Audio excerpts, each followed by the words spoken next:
Centuries ago, amidst the fog of revolution and the thirst for independence, our founding fathers found solace in the warm embrace of coffee houses. These establishments were not just places for a hot brew. They became crucibles of free speech, where groundbreaking ideas were brewed, stirred, and served. In those hallowed halls, notions of democracy, liberty, and justice were not just idle chatter. They were debated with passion, shaped with precision, and forged into foundations of our great nation. Today, as we find ourselves amidst a whirlwind of social change, political divides, and pressing challenges, we need to rekindle that spirit. In these spaces, we can confront the most consequential social issues of our time, not as adversaries, but as allies in the quest for understanding and solutions. To the coffee houses willing to join this mission, let your doors be wide open, your atmosphere inviting, and your tables a meeting ground for diverse voices. In the spirit of unity, dialogue, and progress, let's come together and meet on the Coffeehouse Tour. Here's to the future brewed in the past. Hello, everyone. I'm J.R. Larson, and today we are at Dreamshot Films in Fairfax, Virginia, in the shadows of Washington, D.C. The Coffeehouse Tour is a community conversation. Our objective is to get people to talk together about the most consequential social issues our country faces today and consider bold solutions. These are conversations powered by citizens of all ages, social and economic statuses, different backgrounds and beliefs. Our goal is to bring you the constant variety of social topics and opinions in a timely and unbiased manner. On our program today, we'll discuss the topic of partisan cooperation. Partisan cooperation, or the lack thereof, has significant implications for governance, policymaking, and the overall health of democratic institutions. In our nation today, where political polarization is on the rise, finding ways to encourage collaboration across party lines is more important than ever. The top social questions related to partisan cooperation reflect concerns about how to bridge divides, govern effectively, and restore public trust in political processes. Addressing these questions requires a multifaceted approach that includes political leaders, policymakers, civil society, and the media. Encouraging partisan cooperation is not only about finding common policy ground, but also about rebuilding the norms and institutions that support a healthy democratic dialogue. Efforts to enhance bipartisan cooperation must be rooted in a commitment to democratic values, respect for differing viewpoints, and a shared dedication to the public good. Today, we're going to discuss three critical questions in this context. How can political parties overcome polarization to work together on shared goals? What mechanisms can be implemented to ensure effective governance in a polarized political environment? How can public trust in political processes be restored amid deep partisan divisions? Let's meet today's panel. Please welcome back Andrew Filichicchia. Andrew has been married for 23 years. He loves growing his own food. He's a music lover and is a retired U.S. Army serviceman. Please welcome back Brian Berhosky. Brian is a husband and a father of two, a former Marine, electrical engineer, home renovator, pilot, and news commentator. Brian is a recent FBI special agent retiree where he specialized in civil rights and public corruption investigations. He's now enjoying his new life in the performing arts world, creating fun and interesting content wherever he can.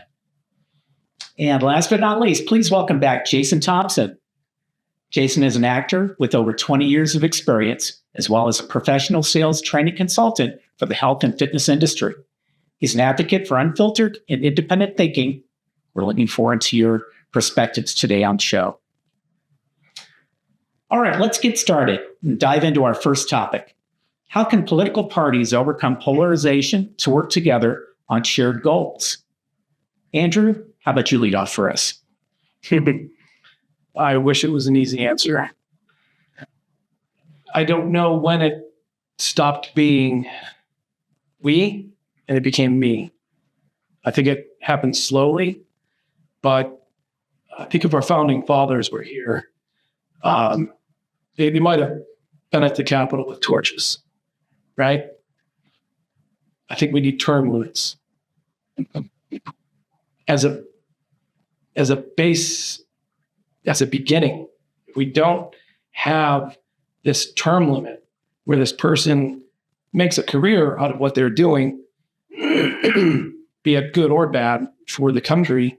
I think we're in trouble. It was never envisioned, I don't think, by the founding fathers to be a full-time, years and years and years, making multi-million dollars position. George Washington, no thank you. They wanted him to be basically a king. No, I want to retire. Okay, he's back in service. But he knew that he shouldn't be there. And now we have these career politicians that it seems their job is to be divided. What happened to, again, personal responsibility? What happened to, I have to answer for what I'm doing, being honest, not twisting the truth, and getting people to do that for me, hiring people to do that for me? I'm a patriot. I love my country. I served my country. And to see what people do in the halls of Congress, I worked on the Hill. I was a lobbyist. It's so difficult to say where to start, but I think it has to be we. Again, it has to be we. Mm-hmm. Gotcha. That makes sense, Andrew. And Brian, let's get your take on how political parties might be able to overcome polarization, work together on shared goals. Yeah, I'm going to pick up right where Andrew left off. I think we should meaning we the people, we really need to stop electing candidates that are extremist on both sides. I mean, you throw your AOC from the Democrats, the Republicans throw up Marjorie Taylor Greene, and it's divisive. I say it all the time in conversations that 95% of the people agree on 95% of the issues, and we, the people, should stop electing candidates that are divisive. I think part of the problem lies in the nature, not the question itself, but these national parties, the nature of the parties themselves. I think a big change in our society came when we started getting media. Radio came into existence. Fast forward to today, everything's instant, 24-hour coverage on every topic. And that's fine so long as the institution of a media is unbiased. Unfortunately, our national parties, the DNC and the RNC, are in lockstep hand in hand with their counterparts in the media, be it the CNNs or MSNBCs or the Fox Newses. And together, it creates such a toxic environment for all of us. It is incredibly divisive. To echo what Andrew said, long gone are the local politicians that met with their constituents and found out what their needs were and went to government service to represent their local people. Now you have to play at the national level with the DNC and the RNC if you're going to play in that level of politics. And sadly, our politicians are beholden to those committees, and it's destroying us. True. Very good point. Jason. Well, it's difficult because the very people that are responsible for fixing the problem are the very people that are causing the problems. And they're not incentivized to do it because they benefit from that. Nobody shoot themselves in the foot. So that's the fundamental problem. But speaking of fundamentals, I think we go back to what our founding fathers intended, which is we are a republic. We're not a democracy. We the people. Somehow that became a far right-wing term for some reason. I know it's an American term. We the people. It's not a right-wing or left-wing thing. Some of the onus is really on us. We the people. This is experiment self-government. It's on us to fix it. So we allowed it to happen. Now we have to fix it. First, we have to stop dividing the country. To your point with the media, they should not be working. It's independent media. They're supposed to be working for the people, not with the White House or with a political party or an ideology. It's supposed to be as unbiased as possible. It's not black versus white, rich versus poor, left versus right. We're all Americans. We got to get back to that. You're not my enemy if you share a different ideology. We're all Americans. This is the problem. So, if I'm it's identity politics, really. If I'm a white person from Texas, I'm supposed to vote this way. If I'm a black person from New York, I'm supposed to vote this way. If I'm a Jewish person, I'm supposed to vote this way. Where did that come from? That is purposeful. That is, they get you when you're a kid, and then they brainwash you and teach you that you must do X, Y, and Z and fit this box. So I think that's all very juvenile. And I think, to Brian's point, we got to get rid of the corporations, the lobbyists, the uni party. They're all together in this. They're all in bed together. And you're not voting for a politician. You're voting for their sponsors' corporate ideology. That's what you're voting for. And I think the best way to sum it up is what the late great George Carlin said, which is, it's a big club and you ain't in it. Thanks, Jason. Very good points, all three of you. We will be back. We're going to go to a short break. When we come back, we'll take a look at what mechanisms can be implemented to ensure effective governance in a polarized political environment. We'll be right back.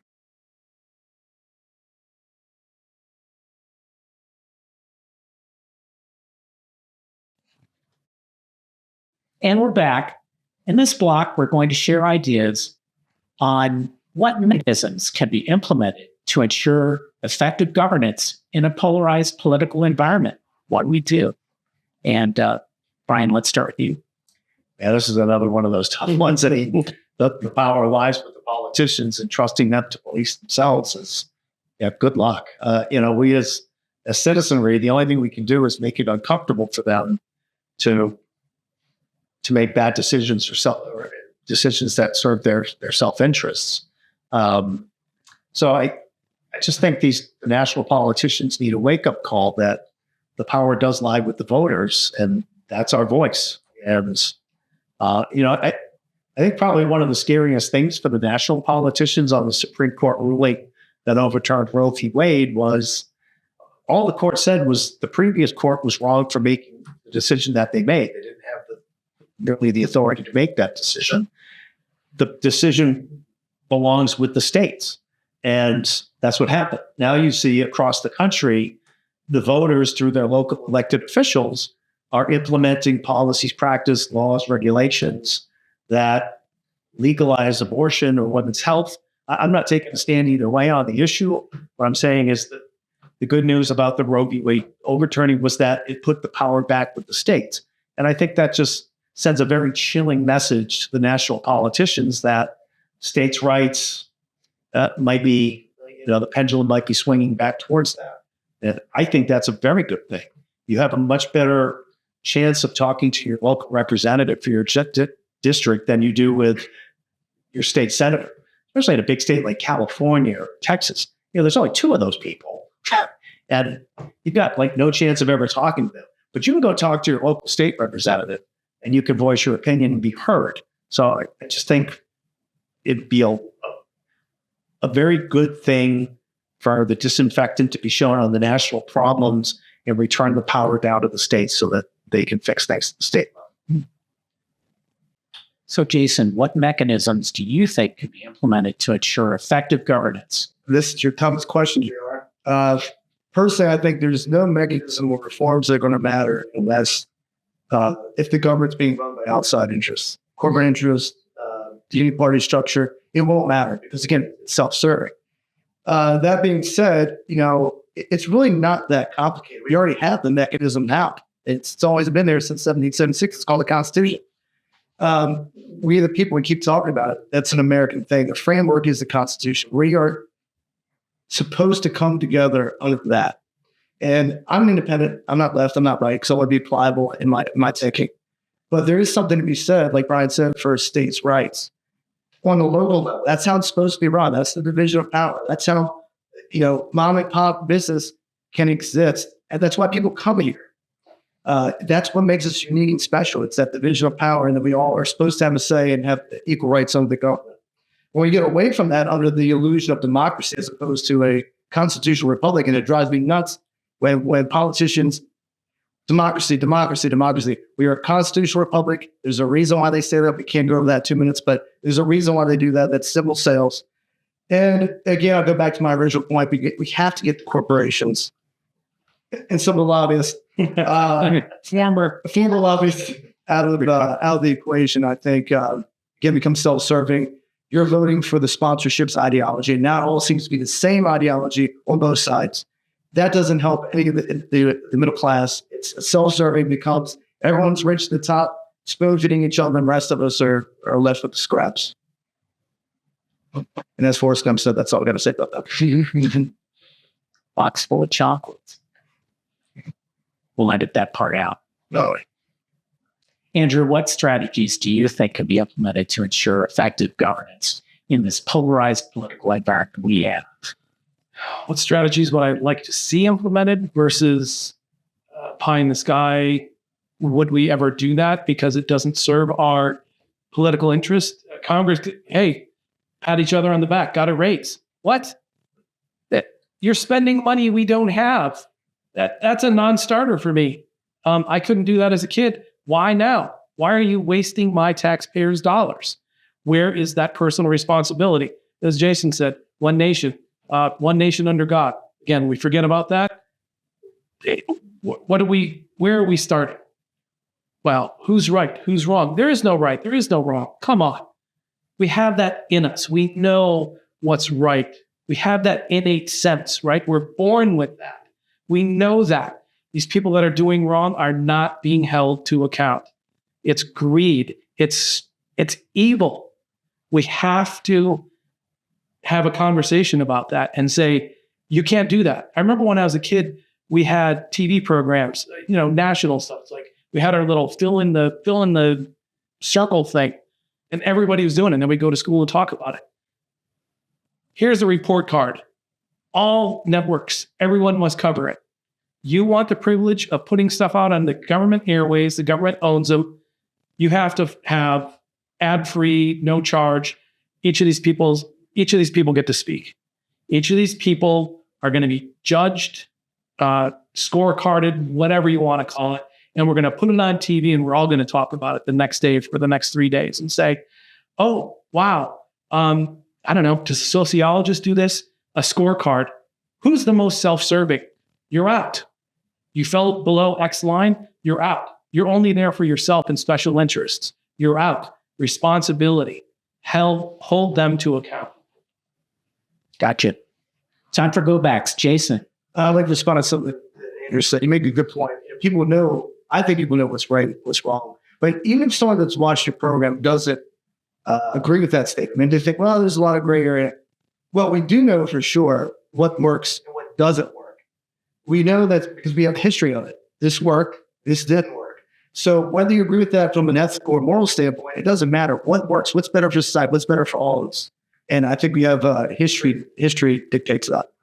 Yeah, government can't be self-serving. It has to be for the people, by the people. So great go backs, great discussion on that particular topic. And we're going to go to break. After we come back from break, we'll discuss how public trust might be restored into our political processes amid this deep partisan division that we have. And we'll be right back.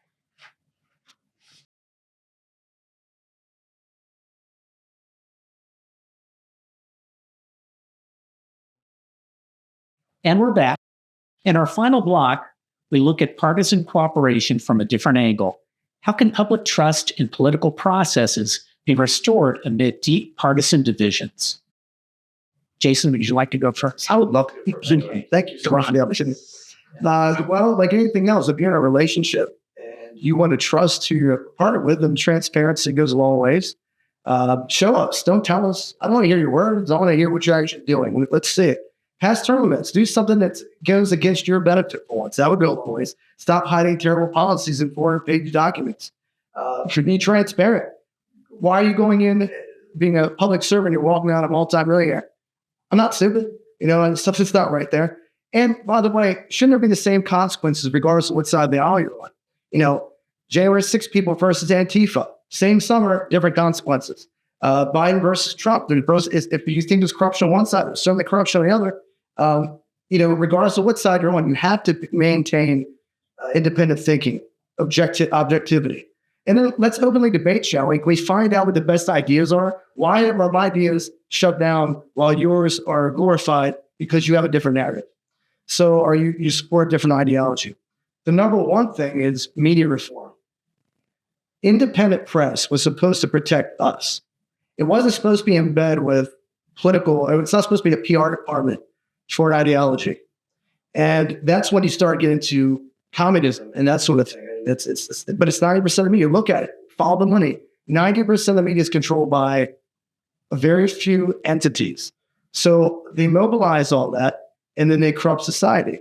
And I think the biggest one, well, I said biggest one last time, also big, JR, is stop with the identity politics. It makes it impossible for me as a voter to think that you're in my best interest when you're preying on people's emotions, when you're scaring them, when you're purposely creating divide with your media and with your rhetoric, and you're using democracy instead of constitutional republic, and you're just throwing out these buzzwords all the time. I don't trust any politician who uses buzzwords. And the identity politics has got to go. That would go a long ways into starting for us to heal. And if you're really trying to heal the country, then let's heal the country. Andrew, what do you think? Yeah, less sound bites and more action. Again, that personal accountability. I'd love the idea of the networks, or I don't know, throw in streaming and online and whatever. But you want to play in this sphere, you want to influence, you want to do all this stuff you're doing, put all this information out there. You are now required to give equal time to, because not everyone has access to the same information. If somebody thinks they're getting news from social media, give me a break. People are so uneducated. Do they know about, if you say bicameral to someone, what? Required networks. Okay, you're going to learn about your country and how it works. How about that? How about we educate people that didn't pay attention in school, that forgot, and say, this goes on. No buttering it up, no lying, no let's tilt it one way or the other, but this is the truth. This group gave this amount of money. This is allowed because of this law, and they're unduly influencing people. What? Stop all that. Just, it's not allowed, right? This is the truth. And we have to get back to that and say, you have to give whatever it is, a block of time, each network per month, to the following kind of programming, where people get to be open, honest, have a discussion. We forgot how to have a disagreement and still walk away friends, right? I remember when I was coming up as a lobbyist, Bob Dole and those guys on Meet the Press with Tim Russert, right? We're at a break. They're having Bloody Marys and martinis, and they're friends enough. It's not personal. I think they cared about the country. You have to get back to that. Yeah, that's the point. It's about country. Those are the days when Tip O'Neill, those guys to be able to have a beer afterwards, Yeah. Brian? No, you guys said it all. I don't have anything else to add. Good. I said, no, you're right. No, So a couple of things I thought of while they were talking. One, I saw a clip the other day, and it was this girl. They were talking to her about something, and she says, well, we have to trust the government that they're looking out for our best interest. And it just scared the hell out of me. Who is educating these people? You need to be very skeptical of every government and every government official. You have to take them at arm's length because they're greedy. I'm an FBI agent, retired FBI agent who worked mostly public corruption, civil rights. 99% of all politicians are scumbags. They are taking the most expeditious route they can take to get elected. They are out for themselves.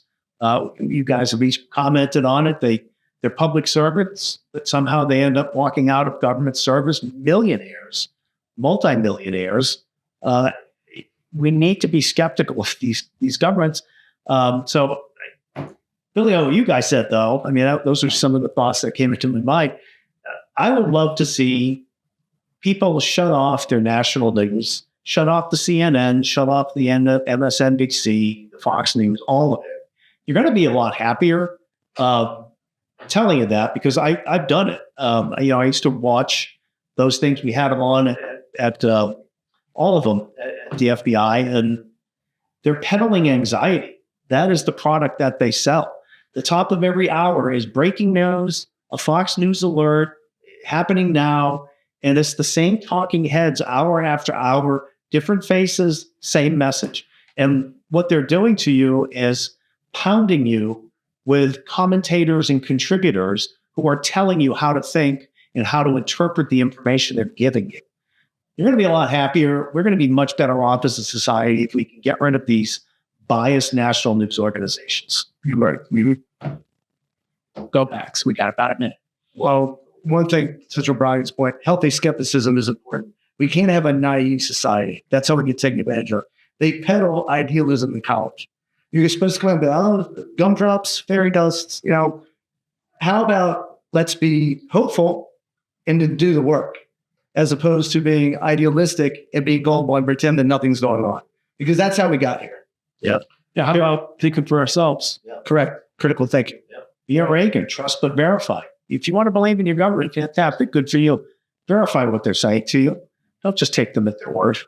Yeah. So much to think about, and so much has been said. As we close today, first of all, I want to say to you guys, I'm very grateful for the inputs that you've shared with us today. Truly grateful, and certainly to those that get to watch the show. Thanks a lot. So this is just part of that thoughtful exploration of issues that shape our nation and our values. Remember, it's through this kind of respectful dialogue and steadfast commitment to our principles that we can navigate the complexities of our times. Stay tuned. Future programs will tackle more consequential social issues, including religious freedom, homelessness, the environment, and education. Goodbye for now from the Coffeehouse, where every conversation is a step towards a brighter, more grounded tomorrow. The Coffeehouse tour has been sponsored by Jiffy Images, residential and commercial real estate photography, and Odyssey America Media. For a printed transcript of the Coffeehouse tour, send $1 and a self-addressed envelope to Dreamshot Films, 4580 Fair Valley Drive, Fairfax, Virginia, 22033.